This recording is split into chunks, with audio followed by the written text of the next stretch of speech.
இறை இயேசுவில் எனக் அன்பார்ந்தவர்களே, நம் ஜீவனுள்ள தேவனின் உயிருள்ள வார்த்தைகளை தினமும் கேட்பதன் மூலம் உங்களுக்கு நன்மையும் ஆசையும் உண்டாவதாக. இன்றைக்கு நம் உள்ளத்தில் ஆண்டவர் பேச விரும்புகிற திருவசனம் 1 யோவான் 2ஆம் அதிகாரம் 2ஆம் திருவசனம். நம் பாவங்களுக்கு கழுவாய் அவரே, நம் பாவங்களுக்கு மட்டுமல்ல அனைத்துலகின் பாவங்களுக்கும் கழுவாய் அவரே. இறை இயேசுவில் எனதருமை நண்பர்களே, உங்கள் அனைவருக்கும் நம் இயேசுவின் அன்பை உரித்தாக்குகின்றேன். இந்த புதிய நாளை நம்மை காண செய்த தேவனுக்கு நன்றி செலுத்தினீர்களா? நிச்சயம் நன்றி செலுத்த வேண்டும். இயேசு அவர் நடுநிலை தவறாத நீதிபதி. ஆகவே ஒவ்வொரு நாளும் ஜெபத்தோடு தொடங்குங்கள். உங்கள் உள்ளத்தில் இருக்கின்ற கேள்விகளையும் கோபங்களையும், ஏன் இப்படி என் வாழ்க்கையில் நடக்கின்றது என்ற ஏக்கங்களையும் கூட இயேசுவிடம் சமர்ப்பியுங்கள். அவர் நடுநிலை தவறாமல் நீதி அளிப்பார். சரி, நாம் எல்லாம் சாதாரண மனிதர்கள்தானே. அதனால் அதிக நேரங்களில் பொருளின் மீது, பணத்தின் மீது, பதவியின் மீது, மற்ற நபரின் மீது ஆசைப்பட்டு பாவம் செய்து விடுகின்றோம். பிறகு குற்ற மனசாட்சியில் அனுதினமும் அவதிப்பட்டு அதிலிருந்து விடுபட முடியாமல் ஒவ்வொரு இரவும் தூக்கத்தை, நிம்மதியை இழந்து வாழ்கின்றோம். இது அடிமைத்தன வாழ்க்கைக்கு நிகர். இதற்கு நிகர் வேறு எதுவுமே இல்லை. அவ்வளவு கஷ்டம். அது மற்றவர் முன்னிலையில் நம்மை கூனி குறுகி நிற்கச் செய்துவிடும். சரி, ஒரு நிலையில், ஒரு கட்டத்தில் நான் புரிந்து கொண்டேன், நான் செய்தது பெரிய தவறு, இந்த தவறை செய்திருக்க கூடாது என்று.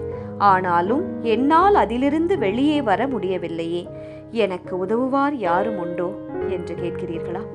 மனிதனின் சுய முயற்சியால் விடுவிக்கப்பட முடியாத நிலையும் இந்த உலகத்தில் உண்டு. உதாரணமாக குடிப்பழக்கம்.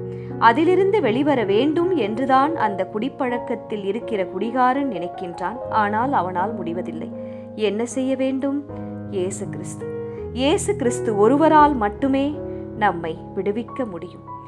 நம்மை பாவம், அதன் விளைவாக வரும் மரணம், இதிலிருந்து விடுவிக்க முடியும், காப்பாற்ற முடியும் என்று நாம் விசுவசிக்க வேண்டும். நமக்கெல்லாம் ஓர் நற்செய்தியாய், விடுதலை தருபவராய் இந்த மண்ணில் உதித்த நாயகன்தான் இயேசு கிறிஸ்து. நம் பாவங்களுக்கு மட்டுமல்ல, அனைத்துலகின் பாவத்திற்கும் கழுவாய் அவரே என்பதைத்தான் இன்றைய வசனம் கூறுகிறது. எனவே இனி எவ்வித குற்ற உணர்வும் உங்களுக்கு வேண்டாம். அதை எடுத்து போடுங்கள். இயேசுவை நோக்கி ஜெபியுங்கள். உங்கள் பாவங்களை தனிமையில் அமர்ந்து உத்த மனஸ்தாபப்பட்டு அறிக்கையிடுங்கள். இனி இப்பேற்பட்ட செயல்களை செய்ய மாட்டேன் என்று உறுதியான பிரதிக்கினை எடுங்கள். அது யாருக்கும் தெரிய வேண்டிய அவசியம் இல்லை, தெரிய வேண்டாம். குடும்பத்தார், ஃப்ரெண்ட்ஸ், உறவினர், உடன் வேலை செய்வோர் என்று யாருக்கும் நீங்கள் சொல்லவும் வேண்டாம். நான் செய்தது இந்த விஷயம், அது தவறு என்று நான் உணர்கிறேன் என்பதாய் நீங்கள் உணர்ந்த மறு மாத்திரமே, அது உங்கள் மனதில் தோன்றிய மறு நிமிடமே, நீங்களும் இயேசுவும் உங்கள் இருவருக்கு மட்டும் அது தெரிந்தால் போதும். மன்னிப்பு கேட்டுவிடுங்கள், ஒப்படைத்து விடுங்கள். உங்கள் மனம் முழுக்க பாவ மன்னிப்பின் நிச்சயம் நிறையும். ஜெபிக்கலாமா? இயேசுவே, எங்களுடைய பாவங்களை நிவர்த்தி செய்கிற தேவ ஆட்டுக்குட்டி நீரே, அதற்காகத்தான் சிலுவையிலே பலியானீர். உம்மை வணங்குகின்றோம். எங்கள் தப்பு தவறுகளை கழுவி மன்னித்து தூய்மையாக்கும் ஆண்டவரே, ஆமேன். இயேசு கிறிஸ்துவின் பெரிதான நாமத்தின் நிமித்தம் ஜெபிக்கிறோம், ஆமேன். ஒவ்வொரு நாளும் உங்கள் உள்ளத்தில் ஆண்டவர் பேச விரும்புகிற இறை வார்த்தையை தெரிந்து கொள்ள ரோசரி பிரேயர்ஸ் சேனலை சப்ஸ்கிரைப் செய்யுங்கள். மேலும் உங்கள் நண்பர்கள் மற்றும் உறவினர்களுடன் ஷேர் செய்யுங்கள். நன்றி.